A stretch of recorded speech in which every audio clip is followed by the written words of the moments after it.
سلام سلام لكم وأهوية وأهاتية ቤተሰብ ልሳነ ግዕዝ ወአፍቃርያነ ልሳነ ግዕዝ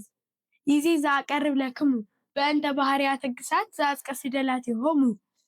ቀ ከ ገ ወነ ዘይብሉ ውእቱ ግሳት ዘይፈጽሙ በፊደላት ቀ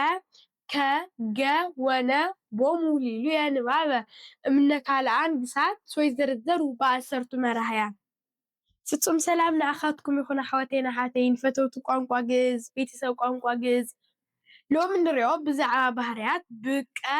ከ ገ ነ ዝውድኡ ግሳት ዝብል እዩ ብቀ ከ ገ ነ ዝብሉ ፊደላት ዝውድኡ ግሳት ብዓሰርቲኦም ክንዲ ሰባት እንትዝርዘሩ ካብ ካልኦት ዝተፈለየ ንባብ ኣለዎም ዝኒ በፊደላት ቀ ከ ገ ዘይፈጽሙ ግሳት እምነ ቀዳማይ መደብ መራሕያን በአነ ወእምነ ካልአይ መደብ መራሕያን በኩሎሙ በውሂጠ መዘርዝረ ፊደሎሙ ይትነበቡ በአጡቋ አጥቀ ፊደለ ግሶሙ እዚ እውን ብፊደላት ቀ ከ ገ ዝውድኡ ግሳት ካብ ቀዳማይ መደብ መራሕያን በአነ ካብ ካልአይ መደብ መራሕያን ድማ ብኩሎም እዚ ድማ መዘርዘር ፊደሎም ብምውሓድ ናይ መወዳእታ ፊደል ግሶም አጥቢቆም ይንበቡ ወግሳት ዘይፈጽሙ በፊደል ዘይብል ነ ይትነበቡ በንህነ ዘእምነ ቀዳማይ መደብ መራሕያን ውሂጦሙ መዘርዝረ ፊደለ ያጠብቁ ነ ዘውእቱ አጥቀ ፊደሎሙ ብነ ዝብል ፊደል ዝውድኡ ግሳት ድማ ብንህነ ዝብል ቀዳማይ መደብ መራሕያን እንትዝርዘሩ መዘርዘሪ ፊደሎም ውሒጦም ናይ መወዳእታ ፊደሎም ዝኾነ ነ የጥብቁ ምሳሌ እምነ ቀ ሰረቀ ሰረቀ ማለት ሰረቀ ጎሓለ ማለት እዩ እምነ ከ ሰበከ ሰበከ ሰበኸ ሰበኸ መሃረ ማለት እዩ እምነ ገ ሃደገ ሃደገ ገደፈ ሓደገ ማለት እዩ እምነ ነ አምነ እምነ ነ አምነ አመነ አምነ አመነ ማለት እዩ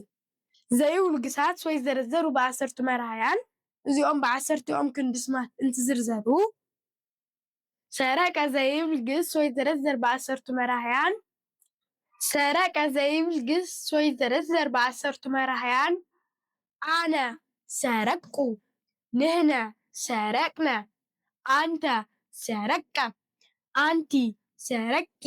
አንትሙ ሰረቅሙ አንትን ሰረቅን ውእቱ ሰረቀ ይእቲ ሰረቀት ውእቶሙ ሰረቁ ውእቶን ሰረቃ ይብል ኣብዚ ክንዲ ሰረቅኩ ምባል ሰረቅኩ ኢሉ ቁ አጥቢቅዎ ናይ ሰረቀ መወዳእታ ፊደል ናብ ቁ ተቀይሩ ጠቢቁ ይንበብ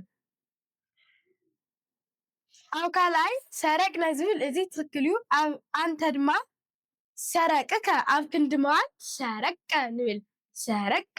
ሰረቅከ ኣይበሃልን ሰረቀ ንብል ኣብ አንቲ ሰረቅኪ ኣብ ክንዲ ምባል ሰረቂ ንብሎ ቂ ትጠብቅ ኣብ አንትሙ ሰረቅክሙ ኣብ ክንዲ ምባል ሰረቅሙ ሰረቅሙ ኣብዚ እውን ቅ ትጠብቅ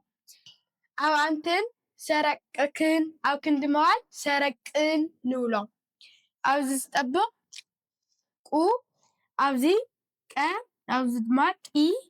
ኣብ ሰረቅሙ ቅ ኣብ ሰረቅን ቅ ኣብዞም ብኣርባዕተ ኣብዚኦም ዝጠብቅ የለን ሰረቀ ሰረቀት ሰረቁ ሰረቃ እዩ ዝብል ካልኣይ ሰበከ ዘይብል ግስ ወይዘረዘር በአሰርቱ መራሕያን ሰበኩ ሰበክነ ሰበከ ሰበኪ ሰበክሙ ሰበክን ሰበከ ሰበከት ሰበኩ ሰበካ ይብል ኣብዚ እውን ሰበክኩ ኣብ ክንዲ ምባል ሰበኩ ንብል ሰበኩ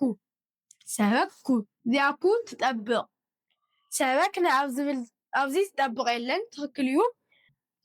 አንተ ዝብል እውን ሰበክከ ኣብ ክንዲ ምባል ሰበከ ኢልና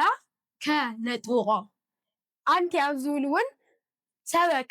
ሰበክኪ ኣብ ክንዲ መዋል ሰበኪ ኢልና ኪ ነጥብቆ ኣንትሙ ኣብዚ ድማ ሰበክክሙ ኣብ ክንዲ መዋል ሰበክሙ ንብሎ ሰበክሙ ኢልና ክ ነጥብቃ ኣብ ኣንትን ሰበክክን ኣብ ክንዲ መዋል ሰበክን ኢልና ክ ነጥብቆ ክ ይጠብቕ እዚኦም ኣርባዕቲኦም ግን ዝጠብቕ የብሎምን ሰበከት ሰበኩ ይብል ሃደገ ዘይብል ግስ ይዘረዘር ብኣሰርቱ መራሕያን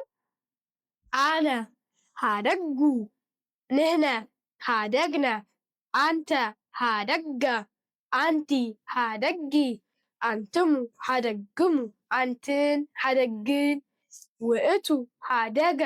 ይእቲ ሃደገት ውእቶሙ ሃደጉ ውእቶን ሃደጋ ይብል ኣብዚ እውን ኣነ ኣብ ዝብል ክንዲ ስም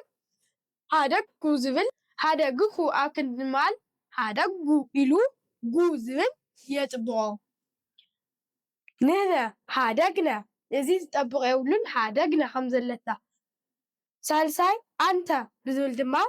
ሃደግከ ኣብ ክንዲ መዋል ሃደገ ኢልና ገ ነጥብቆ ራብዓይ አንቲ ሃደጊ ሃደግኪ ኣብ ክንዲ መዋል ሃደጊ ኢልና ጊ ነጥብቆ አንትሙ ኣብ ዝብል እውን ሃደግክሙ ክበሃል ዝነበረ ሃደግሙ ኢልና ግ ኣጥቢቕና ሃደግሙ ንብሎ ኣብ አንትን እውን ሃደግክን ዝነበረ ሃደግን ኢልና ግ ነጥብቆ ግ ኣብ ኣርባዕቲኦም እዚኦም ዝጠብቕ የለን ኩሎም ሃደገት ሃደጉ ሃደጋ ይብል